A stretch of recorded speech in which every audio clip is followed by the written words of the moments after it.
Operations director కూడా మనకి ఇక్కడ ఉన్నారు. ఆయనతో కూడా ఒకసారి మాట్లాడి అసలు పవర్ జనరేషన్కి సంబంధించి తెలంగాణ రాష్ట్రంలో ఉన్న కెపాసిటీస్ ఏంటి, సోలార్కి ఎంతవరకు ప్రొవిజన్ ఉందనేది ఒకసారి తెలుసుకుందాం. సార్, ముఖ్యంగా రేడియేషన్కి సంబంధించి అంటే మిగిలిన అన్ని రాష్ట్రాలతో కంపేర్ చేస్తే తెలంగాణలో ఎక్కువ మనకి డెక్కన్ ప్లాటివ్ అన్నీ ఉండడం వల్ల రేడియేషన్ లెవెల్స్ కూడా హైగా ఉంటాయి. సోలార్ ఎనర్జీకి తెలంగాణ ఎంతవరకు మనకి కంఫర్టబుల్గా ఉంటుంది? ఈ సోలార్ మనకి 16 degrees to 23 degrees సౌత్కి మనకి చాలా అనువైనటువంటి ప్లేస్. సో మనకి ఫ్యూచర్లో చాలా సోలార్కి గ్రోత్ ఉందండి. But at the same time మొత్తం సోలార్ మీదనే కాకుండా విండ్ పవర్ మీద, కొంత థర్మల్ మీద కూడా ఆధారపడాల్సి ఉంటుంది. ఎందుకంటే మనము గ్రిడ్ స్టెబిలైజేషన్ కూడా ఇంపార్టెంట్. మన గ్రిడ్ ఎప్పుడు కూడా కాన్స్టెంట్గా మెయింటైన్ చేయాలి అంటే so 4-5 sources of power generations పెట్టుకోవాల్సిందే. అంటే పర్సంటేజ్ వైజ్ ఏది అంటే గ్రీన్ ఎనర్జీలో దేనికి ఎంతెంత ప్రయారిటీ ఇవ్వాల్సి ఉంటుందండి, ఎస్పెషలీ తెలంగాణ పర్స్పెక్టివ్లో? మనం ఇప్పుడు 60% గ్రీన్కి వెళ్ళొచ్చండి ఇమీడియట్. మనం నెక్స్ట్ మన గ్రోత్ 60లో అంటే మనము వితిన్ ద 60% మనము 50% సోలార్కి ప్లాన్ చేసుకోవచ్చు. విండ్కి మనకి పరిగి సైడు కొంచెం బాగా అనుకూలమైన ప్లేసెస్ ఉన్నాయి. మనకి బేసిక్గా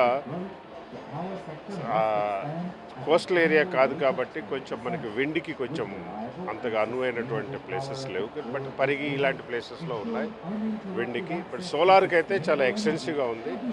రీసెంట్గా మనం సీఎం గారి విలేజ్లో కొండారెడ్డిపల్లిలో మేము దాదాపు 500 హౌసెస్ పెట్టాము. టోటల్ విలేజ్ సోలార్ చేసాము. దాంట్లో per month 1,50,000 units villagers pump చేస్తున్నారు గ్రిడ్కి. దాదాపు 4-5 లక్షల రూపాయలు ఆ విలేజ్ అంతగా కూడా ఉపయోగపడుతుంది.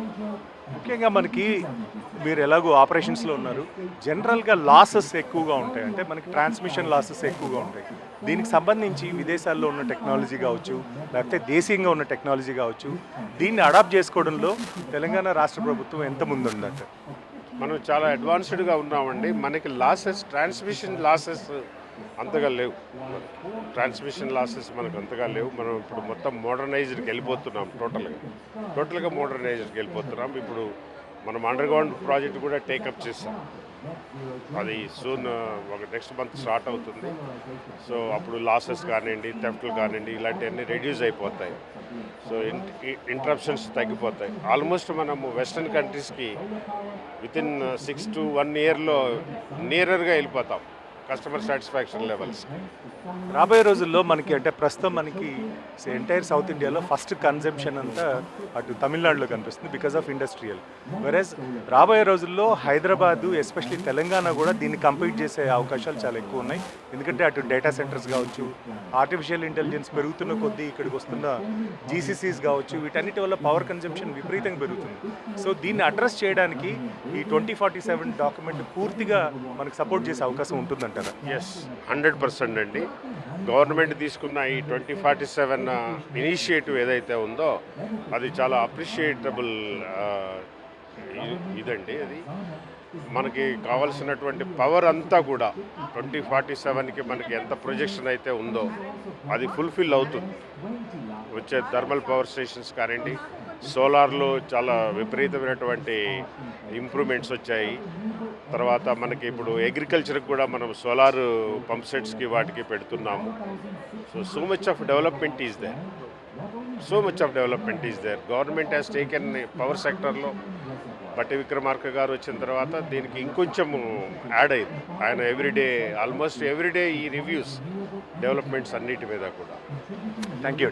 ఈ 2 రోజులు జరగబోతున్న గ్లోబల్ సమ్మిట్లో ముఖ్యంగా సేఫ్టీ అనేది చాలా ఇంపార్టెంట్. ఒకవైపు పోలీసులంతా వెలుపల వాళ్ళకి తీసుకోవాల్సిన చర్యలు ఇవన్నీ తీసుకుని సేఫ్టీ వైజ్ చూస్తుంటే, ఇంటర్నల్గా ఎలాంటి ప్రమాదాలు జరగకుండా, మరోవైపు ఎలక్ట్రికల్ షార్ట్ సర్క్యూట్స్ కానీ ఇవేవి జరగకుండా ఉండడానికి అధికారులు ఇక్కడ నిత్యం శ్రమిస్తున్న పరిస్థితి. ఒకసారి ఇంటర్నల్ సేఫ్టీ ఏదైతే అటు ఎలక్ట్రిసిటీ షాక్స్ కావచ్చు, లేకపోతే షార్ట్ సర్క్యూట్స్ కావచ్చు, వీటన్నిటికి సంబంధించిన సేఫ్టీకి సంబంధించి ఎలాంటి పటిష్టమైన ఏర్పాట్లు చేశారనేది ఒకసారి మనం తెలుసుకుందాం. సార్, ముఖ్యంగా ఇప్పుడున్న ఇక్కడ ఎంటైర్ దీన్ని మీరు కంట్రోల్ చేశారు, ప్రతి స్టాల్ని, ప్రతి మెయిన్ డయాస్ దగ్గర నుండి అన్నీ తీసుకున్నారు కదా, ముఖ్యంగా సేఫ్టీ మెజర్స్ ఎలా ఉన్నాయి లోపల?